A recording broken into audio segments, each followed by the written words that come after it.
আসসালামু আলাইকুম সবাইকে।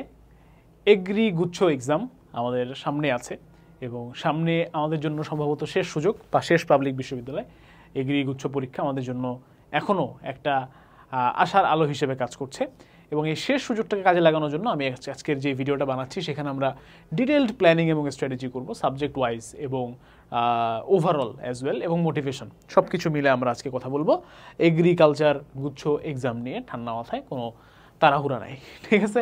একদম ধীরে সুস্থে কথা বলবো এবং আমি চেষ্টা করবো যে এই ভিডিও দেখার পরে যেন অন্য আর কোনো গাইডলাইন ভিডিও তোমাদের দেখতে না হয় এগ্রি গুচ্ছর জন্য, ঠিক আছে? আচ্ছা, তো ফার্স্ট অফ অল একটু শুরু করি যে এগ্রিকালচার গুচ্ছ জিনিসটা কি। জিনিসটা হচ্ছে যে বাংলাদেশের কৃষি বিশ্ববিদ্যালয় আছে অনেকগুলো। প্রথমত সবচেয়ে বেস্ট বিশ্ববিদ্যালয় হচ্ছে বাংলাদেশ এগ্রিকালচার ইউনিভার্সিটি, ময়মনসিংহে অবস্থিত। অনেকে ময়মনসিংহ কৃষি বিশ্ববিদ্যালয় বলে। সেটা যথেষ্ট প্রেস্টিজিয়াস একটা ইউনিভার্সিটি এবং এটা ছাড়াও বেশ কিছু কৃষি বিশ্ববিদ্যালয় আছে।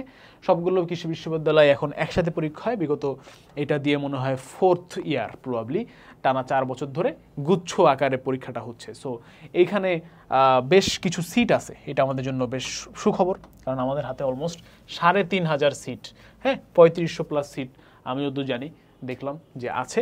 এবং এই 3500 প্লাস সিট আমাদের জন্য একটা বিশাল সুযোগ। কেন বিশাল সুযোগ? কারণ এই 3500 প্লাস সিট তোমার একদম কি বলা যায়, অর্থাৎ বাছা সিট বলতে আমি কি বলতে চাচ্ছি যে অলরেডি হচ্ছে গিয়ে তোমার বুয়েট, রুয়েট, কুয়েট, চুয়েট ইঞ্জিনিয়ারিংগুলা, ঢাকা বিশ্ববিদ্যালয়, জাহাঙ্গীরনগর বিশ্ববিদ্যালয় এবং জিএসটি সহ এগুলা, এবং মেডিকেল, তারপরে আর্ম মেডিকেল, তারপরে ডেন্টাল, এগুলো সব পরীক্ষা হয়ে গেছে। সো বেসিক্যালি অনেক কম্পিটিশন, কিন্তু আগে যদি 100 জন মানুষের মধ্যে কম্পিট করতে হতো তোমাকে, এখন তোমাকে কম্পিট করতে হবে হয়তো হাইয়েস্ট 20 জন মানুষের মধ্যে বা 15 জন মানুষের মধ্যে। এবং অনেকে কৃষি বিশ্ববিদ্যালয়ে ঢাকার বাইরে যাবে না, তারা প্রাইভেট ভার্সিটিতে যাবে, সেক্ষেত্রে তোমাকে আসলে কম্পিট করতে হবে 10 জন মানুষের মধ্যে, 10-15 জন মানুষের মধ্যে। সো তোমার জন্য এই যুদ্ধটা জেতা সহজ। এবং পরীক্ষার জন্য বেশ কিছু সময় বাকি আছে। পরীক্ষা সম্ভবত 20 জুলাই এবং অলমোস্ট আমি আজকে যেখানে ভিডিও করতেছি সেখান থেকে প্রায় 70 দিন বাকি আছে। আমি জানি না তোমরা যখন দেখবা তখন এক্স্যাক্টলি কতদিন বাকি আছে, হতে পারে 60 দিন, হতে পারে 50 দিন, যাই থাকুক না কেন, still lot of time I think. So এই লম্বা সময়ে আমার কী করবো আমরা, ঠিক আছে? লম্বা সময় আমরা কী করবো? প্রথমত we will just sit back and একটু রিল্যাক্স করবো আমরা ফার্স্টে। এর মানে এই না যে 2-3 দিন একদম কিচ্ছু পড়াশোনা করবো না, আমরা জাস্ট একটু চিন্তা করবো যে আমরা আগের পরীক্ষাগুলোতে কী কী ভুল করছি, ঠিক আছে? বা কী কী করলে আসলে আমার পরীক্ষাটা একটু বেটার হইতো। সেটা হতে পারে প্রিপারেশন ওয়াইজ, সেটা হতে পারে বেসিক ওয়াইজ, হতে পারে এক্সাম হল স্ট্র্যাটেজি ওয়াইজ বা হোয়াট এভার, ঠিক আছে? সেই জিনিসগুলো নিয়ে আমরা কাজ করব। সো ইয়েস, তো সেগুলো নিয়ে আমরা কাজ করতে পারি এবং দেন আমরা আমাদের প্ল্যানিংটা সাজাবো আর কি, ঠিক আছে? তো এই কৃষিগুচ্ছ সম্পর্কে আরও কিছু তথ্য দিয়ে দিই। যেমন কৃষিগুচ্ছতে কিন্তু তোমার যে মানবন্টনটা আছে সেটার দিকে যদি আমরা একটু তাকাই, তোমরা দেখতে পাচ্ছ যে বায়োলজি পরীক্ষা হয় 30 মার্কের, chemistry 20 mark, physics 20 mark, math 20 আর ইংলিশ 10 মার্কের পরীক্ষা হয়। টোটাল এখানে 100 মার্কের পরীক্ষা হয়। সো তার মধ্যে কিন্তু বায়োলজি 30 মার্ক, ঠিক আছে? So it's a good news for medical অ্যাসপাইরেন্টস, যারা মেডিকেলে ভর্তি পরীক্ষা দিছিলা, মেডিকেলের জন্য কোচিং করছিলা, মেডিকেলের জন্য পড়াশোনা করছিলা, ট্রাই করছিলা, তাদের জন্য কিন্তু ভালো সংবাদ, কারণ এই বায়োলজি 30 মার্ক তোমাদের থেকে বেটার আর কেউ পারে না, ঠিক আছে? এবং মেডিকেলের জন্য যারা পড়ালেখা করে তারা বায়োলজির উপর সবচেয়ে বেশি ফোকাস দেয়, অবভিয়াসলি মেক সেন্স, এবং সেই জন্য কিন্তু এইটা আসলে আর তোমার থেকে বেটার কেউ পারে না। আচ্ছা, সো বায়োলজি এবং কেমিস্ট্রি আমি বলবো, কেমিস্ট্রি একদম মেডিকেল স্ট্যান্ডার্ড, মানে ওর থেকে ইজি আসে, ঠিক আছে? সো এখানে আহামরি ওরকম না যে খুব ইঞ্জিনিয়ারিং স্ট্যান্ডার্ড বা কিছু। এখন ঘটনা হচ্ছে ফিজিক্স আর ম্যাথে একটু টুইস্ট আছে। কি টুইস্ট আছে ভাই? ফিজিক্স আর ম্যাথে ইউজুয়ালি এগ্রিকালচারের প্রশ্নগুলো তুমি যদি দেখো, মানে গুচ্ছ যখন থেকে শুরু হয়েছে, 4 বছর থেকে শুরু হয়েছে, প্রথম বছরের প্রশ্ন দেখবা ফিজিক্স আর ম্যাথ খুব ইজি, একদম ভার্সিটি ক স্ট্যান্ডার্ড বা তার থেকেও ইজি, জিএসটি স্ট্যান্ডার্ড বলতে পারো, বাট একদম ফর্মুলা ওয়াইজ। কিন্তু ঘটনা হচ্ছে গত বছর আর তার আগের বছর, 2 বছর, গত বছর লাস্ট ইয়ারের কোশ্চেনটা যদি দেখো, ওইখানে ম্যাথে স্পেশালি, আমি তো ম্যাথের টিচার, সো ম্যাথ আমি কোশ্চেনটা দেখলাম যে বেশ কিছু কঠিন প্রশ্ন আছে একটুখানি, কিন্তু এখানে একটু কাহিনী করছে ওরা। অর্থাৎ গত বছরে এটা একটু সারপ্রাইজ দিচ্ছে স্টুডেন্টদেরকে, কোশ্চেন কঠিন হয়েছে। সো গত বছর কাইন্ড অফ একটু কঠিন হয়েছে, না আমারই কঠিন হয়নি। তো এইটাকে তুমি যদি ইম্প্রুভ করতে চাও যে না আমি ম্যাথ এবং ফিজিক্সে আরও বেশি জোর দিতে চাই, ম্যাথ এবং ফিজিক্সে ভালো মার্কস তুলতে চাই, তাহলে তুমি অবশ্যই ভার্সিটি কোশ্চেন ব্যাংকটা সলভ করবা খুব ভালো মতো, ঠিক আছে? আমার মনে হয় যে ভার্সিটি কোশ্চেন ব্যাংক সলভ করলেও আসলে তোমার হাতে আরও প্রবলেম থাকবে বা এরকম কিছু হওয়ার কোনো সুযোগ নাই। সো ভার্সিটি কোশ্চেন ব্যাংকটা তোমরা সলভ করতে পারো। আচ্ছা, আর বাকি থাকলো ইংলিশ। ইংলিশটা তো অলওয়েজই একটু কেমন জানি, তাই না? মানে পড়লেও মনে হয় যে নাম্বার ওঠে না, আবার না পড়লেও নাম্বার ওঠে না। তো এটার জন্য বেসিক্যালি কিছু আছে বেসিক ইংলিশ, যেটা আসলে আহামরি পড়ার কিছু নাই। আর মূলত এগ্রি কোশ্চেন ব্যাংকটা সলভ করবো, ওখান থেকে দেখবা যে টাইপ রিপিট হচ্ছে, ঠিক আছে? পার্টস অফ স্পিচ থেকে হয়তো কিছু কোশ্চেন আসে, ইয়ে থেকে কিছু কোশ্চেন আসে, কমন আর্টিকেল কমন জিনিসপাতি, ঠিক আছে? সো এগ্রি কোশ্চেন ব্যাংকটা একটু দেখবা। সো এইগুলা গেল হচ্ছে সাবজেক্ট ওয়াইজ। এবং এখানে একটা জিনিস একটু উল্লেখ্য, সেটা হচ্ছে তুমি যদি খেয়াল করে দেখো যে বেসিক্যালি 50 মার্ক আছে কিন্তু তোমার বায়োলজি আর কেমিস্ট্রিতে, উইচ ইজ গুড ফর মানে মেডিকেল অ্যাসপায়ারেন্টস। আবার 50 মার্ক আছে তোমার ফিজিক্স, ম্যাথ আর ইংলিশে, যেটা আমার মনে হয় ঢাবি কয়ের জন্য বাজার প্রস্তুতি নিয়েছিল, ভার্সিটি কয়ের জন্য প্রস্তুতি নিয়েছিল, তাদের জন্য হচ্ছে গুড অপশন। কারণ ফিজিক্স আর ম্যাথ ওখানে একদম সিমিলার। আর ইংলিশ 10 মার্ক, ইংলিশে অনেকে প্রস্তুতি নেয় ভার্সিটি কয়ের পরীক্ষা দেওয়ার সময়, সো তাদের জন্য তো আরও সোহাগা ব্যাপার স্যাপার। সো ওভারঅল এটা হচ্ছে তোমার মান বন্টন, ঠিক আছে? ওকে, তাহলে এটা কাটমার্ক কত হয় ভাইয়া? Around 60 to 65। বেসিক্যালি এইটা গত বছর আই থিঙ্ক এটা 55 to 60 হয়ে গেছিল। এক্সাক্ট কাটমার্ক তো আর জানা সম্ভব হয় না, but I think it's actually like this, কারণ গত বছর ফিজিক্স আর ম্যাথ কঠিন হয়েছে। সো মোটামুটি অন অ্যান অ্যাভারেজ তুমি ধরতে পারো 60, ঠিক আছে? 60 is a safe option. 60 plus পাইলে you are definitely going to have a seat in Bangladesh এগ্রিকালচারের কোনো একটা ইউনিভার্সিটিতে আর কি। আচ্ছা, সো এইগুলা গেল হচ্ছে কথাবার্তা। এখন আমরা আসি যে আমরা কি করব এখন, ঠিক আছে? দিস আর দ্য থিংস, এগুলো আমাদের সব ইনফরমেশন টাইপের, কোথা থেকে আসে। এবং বায়োলজি আর কেমিস্ট্রি আমি লিখে রাখছি মেডিকেল থেকে ইজি হয়, ঠিক আছে? মেডিকেল থেকে ইজি হয়, এবং এটা প্রিপারেশন করতে নিব ভাই মেইন বুক থেকে নিয়ে নিব, ঠিক আছে? ফিজিক্স আর কেমিস্ট্রি প্রিপারেশন করতে নিব, লাস্ট ইয়ার কোশ্চেনটা দেখবে কঠিন হয়েছে, মেইন ইউনিভার্সিটি কোশ্চেন ব্যাংক থেকে নিয়ে নিব। ইংলিশ প্রিপারেশন করতে নিব, basic English plus agricultural question bank থেকে আমরা প্রস্তুতি নিয়ে নিতে পারি। আচ্ছা, এইবার আসি হচ্ছে ভাইয়া যে আমাদের স্ট্র্যাটেজি কী কী হওয়া উচিত, ঠিক আছে? এই স্ট্র্যাটেজিগুলো কী কী হওয়া উচিত? দেখো, ফার্স্ট অ্যান্ড ফরমোস্ট স্ট্র্যাটেজি, একটা স্টাডি প্ল্যান বানাইতে হবে, ঠিক আছে? You have to make a study plan. একটা স্টাডি প্ল্যান বানাবা যে তোমার কোন সাবজেক্টে উইকনেস আছে সেগুলো তুমি ফোকাস করবা, কোনগুলোতে তুমি আগের পরীক্ষাগুলোতে খারাপ করছো সেগুলো যেন ভালো হয় সেটা ট্রাই করবা। তাহলে স্টাডি প্ল্যান বানাইতে হবে তোমাকে, এবং তুমি এটা নিজেই বানাবা। এটা তুমি নিজে বানাইলে খুব খুব ভালো। আমি বা আমরা যে কোনো টিচার বানাই দিলে it's never going to work for you, to be very honest, ঠিক আছে? এবং স্টাডি প্ল্যানের মধ্যে কী কী ইনক্লুড করতে হবে মাস্ট, সেটা আমি লিখে দিচ্ছি এখানে। মেইন বুক অবশ্যই ইনক্লুড করতে হবে, মূল বইয়ের কোনো বিকল্প নেই। কৃষিগুচ্ছতে মূল বই থেকে সরাসরি কোশ্চেন হয়, সরাসরি, একদম সরাসরি। এবং ম্যাথে ফিজিক্সেও সরাসরি, কোনো আহামরি কিছু হয় না। মূল বইয়ের ম্যাথে ফর্মুলা থেকে কোশ্চেন হয়, ঠিক আছে?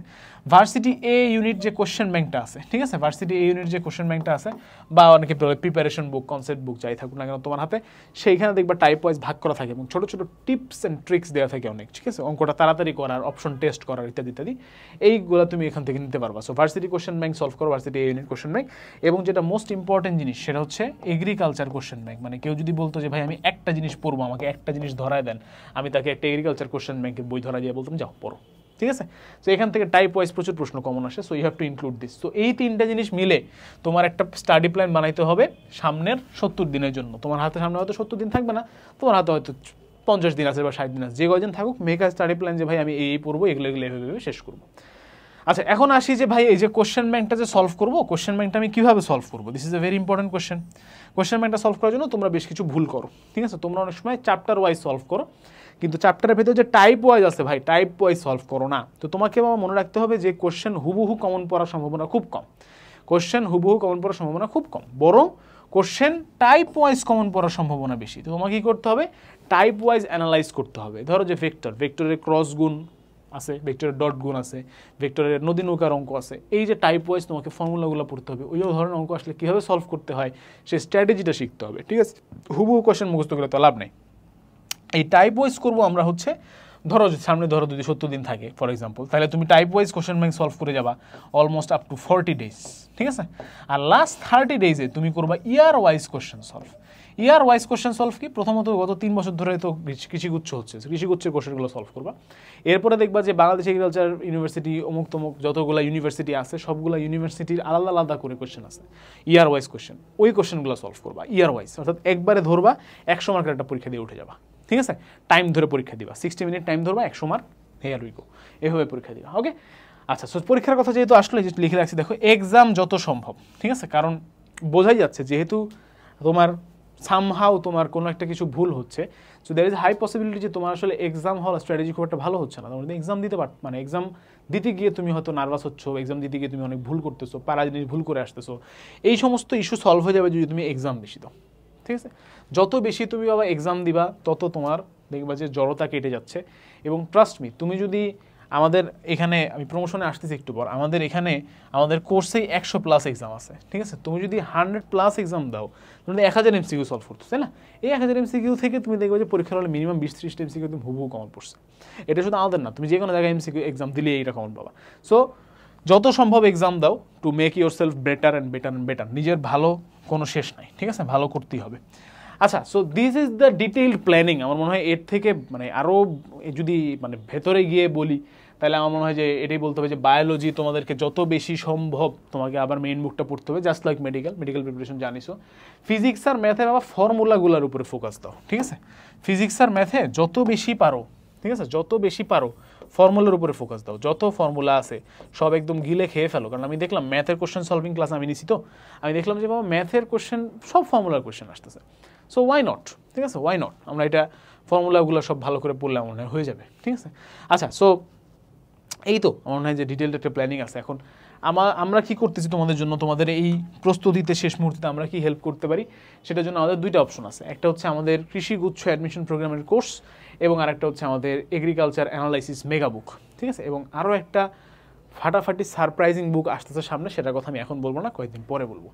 আচ্ছা, সো কৃষি গুচ্ছ অ্যাডমিশনের প্রোগ্রামের এই কোর্সটাতে কী কী পাচ্ছ? কৃষি অ্যানালাইসিস প্রশ্ন ব্যাংকের উপর ক্লাস। এখন কোয়েশ্চেন ব্যাংক তো তুমি নিজেই সলভ করতে পারো, দেন ক্লাস করবা কেন? কারণ কোয়েশ্চেন ব্যাংক তুমি যখন সলভ করো তুমি জাস্ট পড়বা, বাট আমরা যখন সলভ করবো তখন বলবো যে এইটা এক্স্যাক্টলি পরীক্ষার হলে কীভাবে স্ট্র্যাটেজাইজ করতে পারো। So it should help you. এরপরে হচ্ছে গিয়ে 100টা এক্সামের কথা তো বললাম, 100টা এক্সাম হিউজ ব্যাপার স্যাপার, এবং কমন উপযোগী ক্লাস, এগুলো হচ্ছে এক্সট্রা ক্লাসেস আছে ভার্সিটি ক ইউনিট অ্যাডমিশনের যে ক্লাসগুলো, সেই ক্লাসগুলো এখানে অ্যাড হয়ে যাবে। এবং তার উপরে হচ্ছে কৃষিগুচ্ছর জন্য একদম অ্যাপ্রোপ্রিয়েট ম্যাটেরিয়ালস তোমাকে প্রোভাইড করা হবে। সো ম্যাটেরিয়ালস থেকে শুরু করে ক্লাস থেকে শুরু করে এক্সাম সব কিছু প্রোভাইড করা হচ্ছে এই কোর্সটাতে। অফকোর্স ইউ ক্যান জয়েন, এবং অনেক সস্তা কোর্স টু বি অনেস্ট। আচ্ছা, আরেকটা আছে আমাদের এগ্রিকালচার মেগা বুক। মেগা বুকে কী আছে? বিগত 10 বছরের কোয়েশ্চেন অ্যানালাইজ করে থিওরি। এই জিনিসটা না ইম্পর্টেন্ট কেন? কারণ থিওরি ছাড়া তুমি কিন্তু এই যে কেমিস্ট্রি, তারপরে বায়োলজি, এরপরে বিশেষ করে ফিজিক্সও, এগুলো ক্র্যাক করতে পারবে না তুমি কখনো। তোমার যদি থিওরিতে গ্যাপ থাকে, থিওরিতে সমস্যা থাকে, থিওরির বেসিক আন্ডারস্ট্যান্ডিংয়ে ঝামেলা থাকে, তাহলে you need to understand the theory. So আমরা থিওরিটা এমনভাবে দিচ্ছি যেগুলো 20 বছরের প্রশ্ন অ্যানালাইজ করে দেওয়া। সো ওগুলো থেকে কমন আসার সম্ভাবনা অনেক বেশি, এবং যেটা অনেক বেশি ইম্পর্টেন্ট পরীক্ষার হলের জন্য, শর্টকাট টেকনিক এবং ট্রিক্স এগুলো বইতে পেয়ে যাবা, এবং প্র্যাকটিসের জন্য প্রচুর অতিরিক্ত প্রশ্ন। সো এই বইটা একাধারে একটা সাজেশন হিসেবে কাজ করবে, একটা গাইড হিসেবে কাজ করবে, আর একটা প্রশ্ন ব্যাংক হিসেবেও কাজ করবে। সো বইটা to be honest fair enough, এটা আমার লেখা বই না, but it's very good, very good, সুন্দর একটা বই, প্রপার একটা বই, এবং বইটা প্রচুর সেল হয় আলহামদুলিল্লাহ আমাদের। সো তোমরাও কিনে নিতে পারো। সো বই এবং কোর্স নিয়ে আমরা তো রেডি, তোমরা কি রেডি শেষবারের মতো যুদ্ধ করার জন্য? শেষবারের মতো আরেকবার একটা বিশ্বাসের একটা বোঝা নিয়ে, বিশ্বাসের কি বলা যায়, একটা কমপ্লিট প্যাকেজ নিয়ে, যে না আমি পারবো ইনশাল্লাহ, আমাকে দিয়ে হবে, এই জিনিসটা নিয়ে কি রেডি তোমরা ফাইট করতে? যদি রেডি হয়ে থাকো কমেন্ট বক্সে লেখো yes we are ready to fight. এবং ইনশাল্লাহ শুধু কমেন্ট বক্সে লেখার মাধ্যমে না, পরীক্ষায় ভালো করে প্লেস করে আমাদেরকে আবার কমেন্ট বক্সে এসে লিখবা যে হ্যাঁ আলহামদুলিল্লাহ ভাইয়া, I promised and I did it, ঠিক আছে? সো তোমাদের জন্য অনেক অনেক শুভকামনা, অনেক অনেক দোয়া, অনেক অনেক ভালোবাসা। ইনশাল্লাহ তোমরা একটা সিট কৃষি বিশ্ববিদ্যালয়ে পাবা, কোনো সমস্যা নেই। তো আজকের মতো ভিডিও এখানে শেষ করতেছি। সবাই ভালো থাকবে, সুস্থ থাকবে।